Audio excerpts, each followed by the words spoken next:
曼谷嘅河景係世界級嘅景觀，喺湄南河邊有呢一個全新嘅項目，我哋一齊上天台睇下。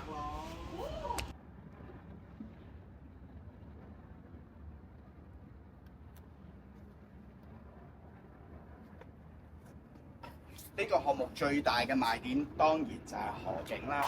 大家見到啦 ，Icon 試眼就喺前邊咧，所有嘅煙花咧就會喺正你前邊嗰度展示啦。咁幾座著名嘅大廈啦 ，The Riva 啦，都係喺我哋身邊嘅 State Tower 啦，整個河景。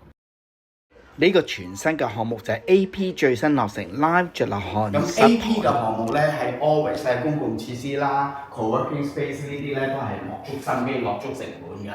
咁呢一個項目就係 AP 嘅 Live 室堂着落漢啦，咁亦都係新落成嘅項目。你見到啦，而家 co-working space 嘅地方咧有好靚嘅景觀啦，有好舒服嘅 sitting 位啦。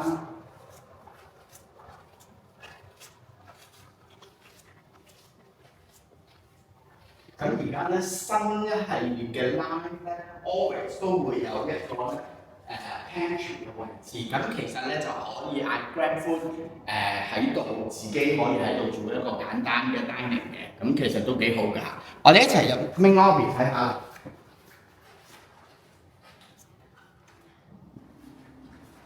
呢度係會所嘅偏廳嚟嘅啫，我哋而家正式嘅項目。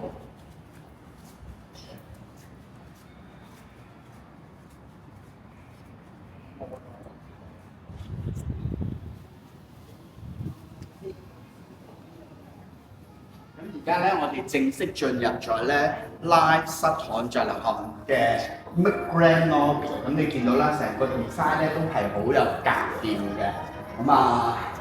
其實每一個 Live 嘅項目咧都有佢自己獨特嘅特色啦。我哋上一集講過嘅 Live 室堂樓下電話係一個低密度度假屋啦。咁今次呢一個咧就係一個咧好有酒店風，但係又唔會話好 heavy 嘅設計。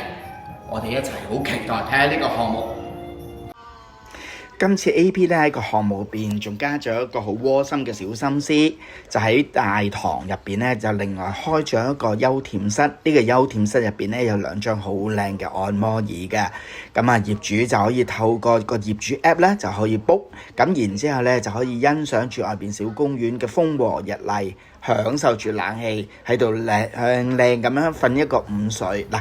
AP 嘅項目咧，嘅業主咧都可以使用佢哋呢個叫 Smart World 嘅 app 嘅，係好方便嘅一個工具嚟㗎。上到天台咧，第一時間你會見到個無敵景觀嘅靚泳池，大約有20零30米長啦，夠晒你游水㗎啦！一路游一路欣賞河景，真係一個賞心樂事。到煙花嘅日子咧，呢一度嘅夜晚咧，一定係飽攬住整個煙花嘅靚景觀啦。你上到咁靚嘅環境咧，都忍唔住咧，就係做下呢啲嘅自拍啦。阿叔還阿叔都中意靚嘅風景㗎嘛，唔通你唔中意咩？你睇下，每一個角度都係咁靚嘅。天台咧仲有一個好靚嘅 lounge， 係咪好靚咧？又真係幾靚嘅。咁 Live 室堂着落漢呢一個嘅項目咧，擁有嘅270度河景咧，實在係好吸引、好令人側目嘅。咁尤其我哋去到 Sky Lounge 呢個部分啦，你見到啦，哇，塞咗好多 theatre 位嘅。咁想像到啦，咁煙花就會由 Icon 視眼一路沿住呢個河灣咧，去到 HAT 呢段咧，都不斷會有煙花嘅。咁你就係坐呢度，全部煙花就喺你腳下啦。咁平時冇煙花日頭，好似而家咁，其實享受住冷氣，享受住公共 WiFi， 可以喺呢度咧自己做下嘢，睇下書，飲杯嘢，人生樂事。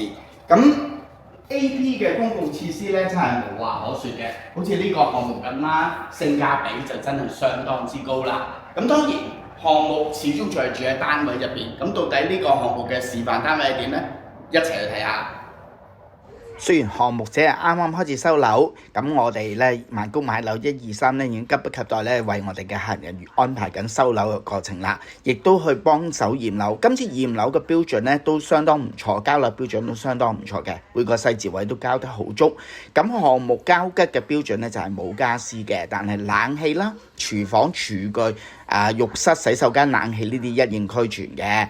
咁客人揀呢個單位咧就係望住 Icon Siam 嘅單位，係一個35 square meter 嘅 one bed plus。咁示範單位仲有好多個戶型嘅，包括咗呢一個30平方嘅一房單位啦，亦都係相當唔錯嘅間隔。咁如果大家想睇下更多嘅戶型咧，係可以聯絡我哋曼谷買樓123，我哋可以安排你到去現場嗰度咧直接參觀，睇下邊個座向更加啱你心水㗎。Live Jalahan 室堂呢個項目咧就啱啱落成，而家咧有一個比較大嘅入伙 promotion 做緊，盡快聯絡我哋曼谷買樓123，我哋會為你提供項目嘅詳情。